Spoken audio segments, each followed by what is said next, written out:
So this, my backup server, dropped out of the land of the living about a week ago. There's nothing quite like that getting things done, Spirit. I finally got around to looking into why. What I was expecting was to find that it lost network connectivity for some reason and just never recovered. What I was not expecting is what actually happened. I'm here at the serial ATA configuration on the BIOS. Take a look at what's missing. That is my boot drive, which has dropped off the face of the earth. Now, are all the other drives here? It looks like they are.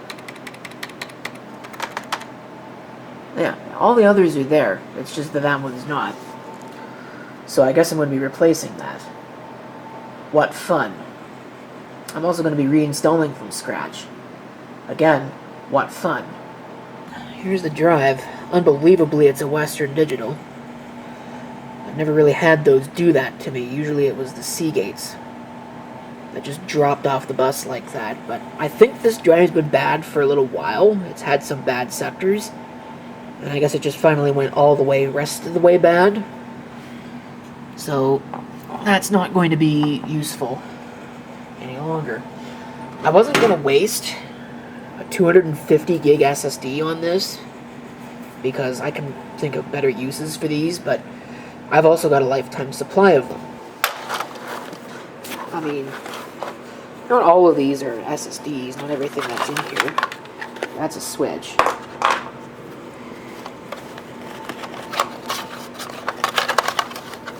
But like,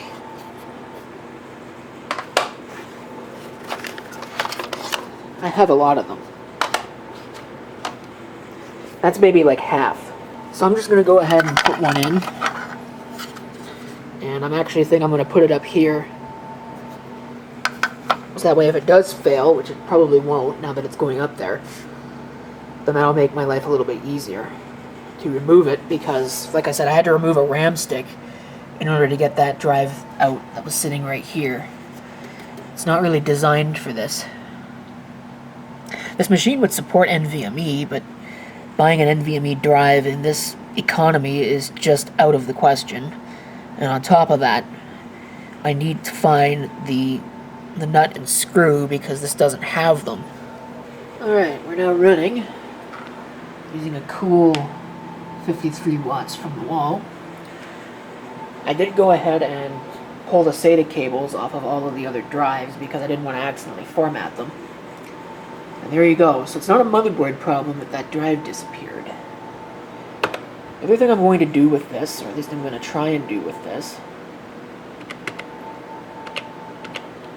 is I'm going to see if I can turn the CSM off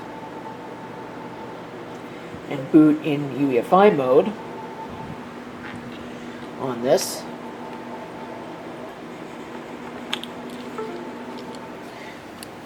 I'll put that in here. Save and exit. I think I'm going to turn it off.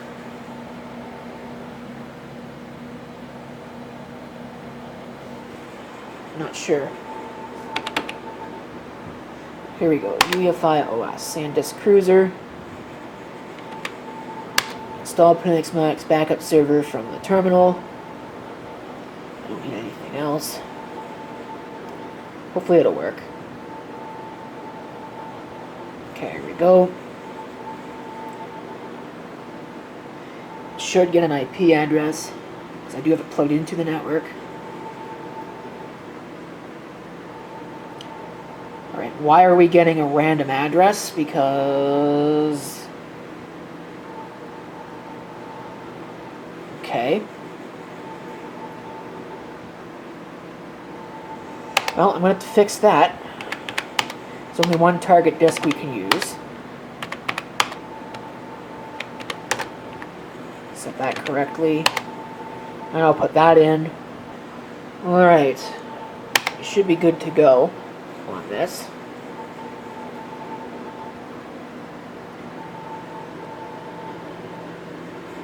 Create partitions, create root.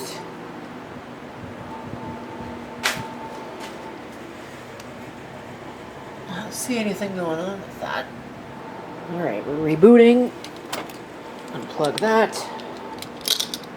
Let's see if it'll actually start in UEFI mode. Because it didn't when I updated from the 3 to 4, and I don't know what happened.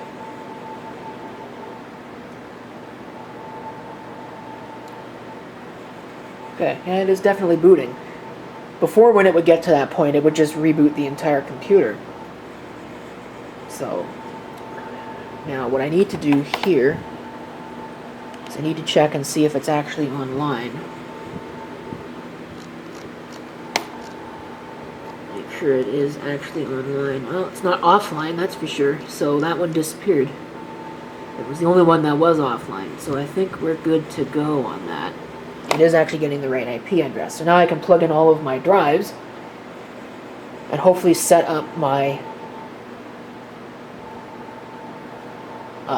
what's the word? Set up all of my stuff back the way that it was. So I'm going to go ahead and I'm going to power it off here. That was quick. And I'll plug all these drives back in, and then I'll add them back in on the console. Okay, we'll come in here to a bigger screen so I can see a little bit better of what I'm working with. So here it is, web console. Now my fingerprint is going to change, so I'll have to remember that. But I want to come in here.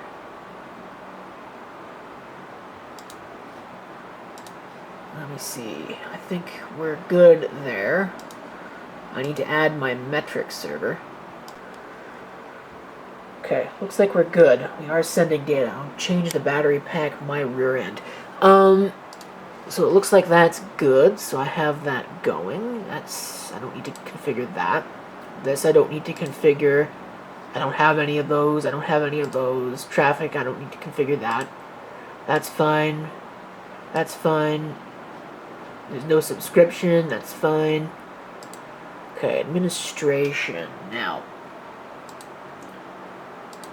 the repositories is what I'm going to have to deal with here. This I can get rid of, because I don't need that. I need to add the no subscription repository. So that's good. Go ahead, we'll reload, and that should now work. There'll be a buttload of updates to install. I'm going to install those in a minute. Syslog, that's fine. Don't see any interesting errors or anything like that. So I think we're good on that one. I don't need the, don't need the shell. So all of our disks are here. They all look like they're good. And I'm going to have to figure out my mounting at some point, because I don't want to wipe those. Okay, so I figured it out. There's a lot of manual file editing that you need to do, as far as I can tell, which is really annoying. There's probably a way to do this with the actual tools that it provides you now, but you cannot hit the Add Data Store button, and obviously you cannot create directories, so you have to do all of it manually. So here's the first thing I'm going to do. Here's the first thing that you'll do. You'll want to get your UUIDs for your partitions. I have all of them here. You know, obviously you'll check the ones that you actually need. We're going to go to System D. And you'll notice right here, there's Mount Data Store Backup 1. I'm going to copy that. And we'll do number 2.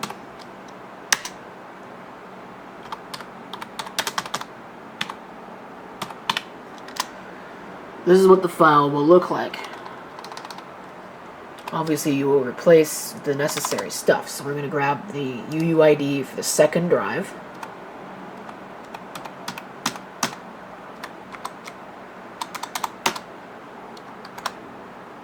Okay. I'm going to have to do some other stuff here. Give me a second. Okay, grab that. We'll paste it in here. Change this to 2. Again, we'll update this description. I don't have to, but I'm going to just for completeness sake. Save it. Then we're going to enable our new mount.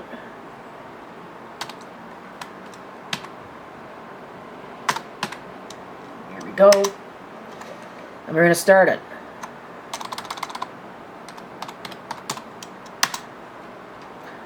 Of course it failed. Give me a second. Oh, I see my problem here. I forgot. This is an XFS volume. Because for whatever reason I decided to make it XFS. That's better. Now if I do a DF, you can see it's there. Now the next thing I need to do is I need to edit, now that it's all the way up here, my data store configuration.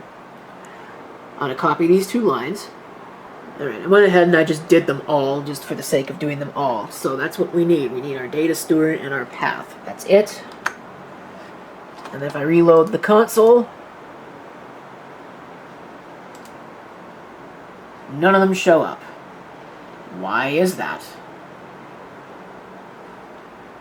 Syntax error. Let's try that.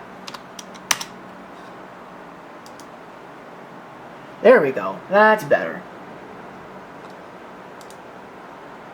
Of course, data store not available on all the rest of those. So I will need... Yep, that's good. It's still there. Perfect. So let me add the other ones now, using the same process. Okay, I've done that now. So now they are all here. All here and accounted for. So if I reload this, see that everybody is here. You're good to go. Perfect. So, I think I can go ahead and close this. I don't need this anymore. The next thing I'm going to have to do, because I'm sure these are not going to work, yeah, is I'm going to have to update all of these, because yes, the fingerprint has changed. So I'm going to grab that fingerprint.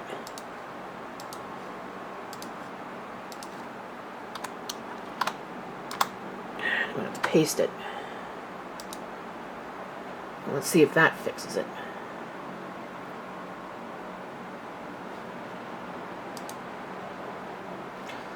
Nope. It did not. Do I have to do other work on this? Okay, I figured it out. I accidentally capitalized the data stores on the backup server. Oh well. So I'm going to have to change that on all of them. But I think we are okay. And I can put the lid back on this and put it back away. So, there's good news in that, I suppose. And I'm going to conclude the video with that, so I'd like to thank you for watching. And if you have any comments, feel free to leave them below.